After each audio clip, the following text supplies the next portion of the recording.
Assalamualaikum, what's going on everyone? I hope life is treating you guys well. So today we are going to learn how to use let in our conversation, in our writing, in our speaking. So let কে আমরা কখন কিভাবে ব্যবহার করি? let যুক্ত সেন্টেন্সগুলো আমরা কিভাবে তৈরি করতে পারি এবং কি একটা জিনিস মাথায় না রাখলে আমরা let যুক্ত সেন্টেন্সগুলো বানাতে ভুল করি সেটা আজকে দেখব। তারপর আমরা নিজেরা স্পিকিং করার জন্য একটা প্যাটার্ন দেখে হাজার হাজার সেন্টেন্স কিভাবে নিজেরাই মেক করতে পারি সেটা শিখে নেব। তাহলে প্রথমে আমরা এই জিনিসটা শিখে নেই যে লেটকে আমরা কখন কিভাবে ব্যবহার করি। যখনই আমরা বলতে চাই যে কাউকে কোনো একটা কাজ করতে দেওয়া, এই যে কাউকে কোনো একটা কাজ করতে দেওয়ার ক্ষেত্রে that means whenever we are willing to give someone any permission, in that case we use let.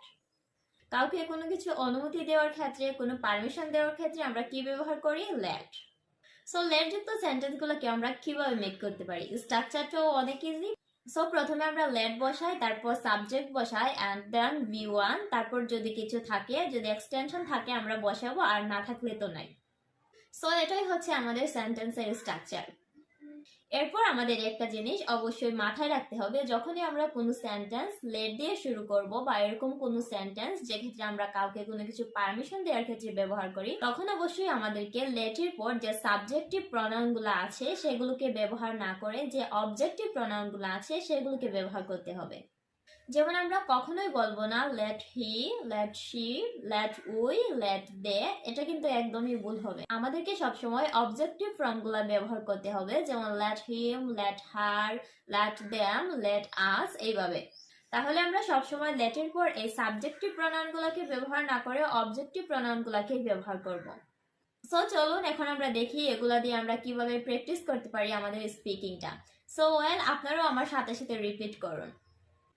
আমাকে কোনো একটা কাজ করতে দাও। সো যখন আমরা বলতে চাচ্ছি আমাকে কোনো একটা কাজ করতে দাও, তখন আমরা ব্যবহার করি let me do something. let me do something.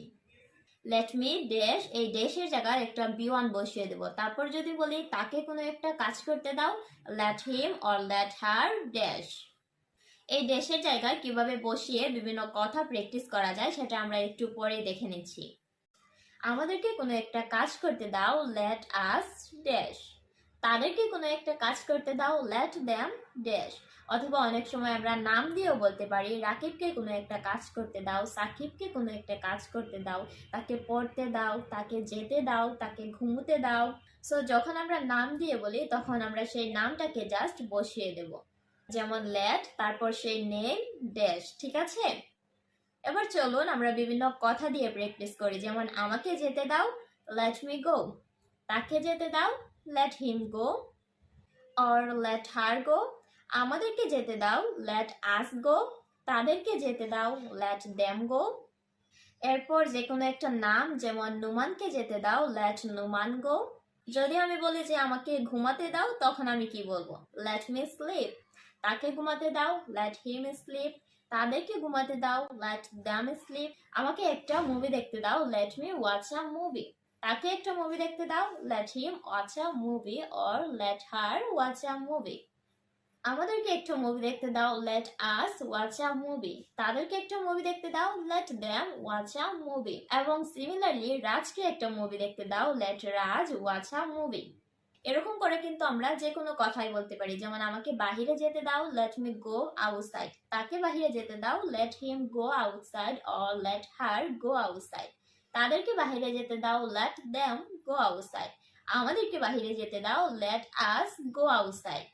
এবং যে কোনো নাম দিয়েও যদি আমরা বলতে চাই, সৈকতকে বাহিরে যেতে দাও, let সৈকত go outside.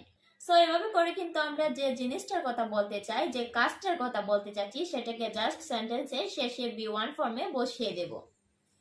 তাহলে ব্যাপারটা অনেক সহজ। যখন আমরা কাউকে কোনো একটা কাজ করতে দেই, কোনো একটা কাজ করার জন্য পারমিশন দেই বা অনুমতি দেই, সেক্ষেত্রে আমরা let ব্যবহার করি। আর সেন্টেন্সের স্ট্রাকচারটা হচ্ছে আমরা let এর পর একটা সাবজেক্ট বসাই, দেন একটা ভার্ব বসাই V1 ফর্মে, এন্ড দেন এক্সটেনশন যদি কিছু থাকে। আর অবশ্যই আমাদের সাবজেক্টিভ ফর্মগুলোকে বাদ দিয়ে অবজেক্টিভ ফর্মগুলোকে ইউজ করতে হবে, যেমন let me, let him, let her, let them, let us, এইভাবে। এরপর আমরা আমাদের B1 যেটা আছে সেটাকে জাস্ট বসিয়ে দিলেই আমাদের সেন্টেন্সটা হয়ে যাচ্ছে। এবার আমাদের কাজ হলো লেট দিয়ে কয়েকটি সেন্টেন্স মেক করে ফেলা এবং সেগুলোকে খাতায় নোট ডাউন করে ফেলা, যাতে করে আমরা আমাদের ফ্রি টাইমে সেগুলো দেখতে পারি এবং প্র্যাকটিস করতে পারি।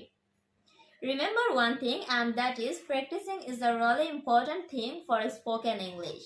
If you want to speak English fluently, you need to practice a lot. And how can you practice? The way that I have shown you here, this is a very simple way to practice spoken English alone at home. You can use a format with different subjects and with different things. You can change them constantly. So that's all time for being. Thanks everyone for your kind attention and patience. I will get back to you later. Tada!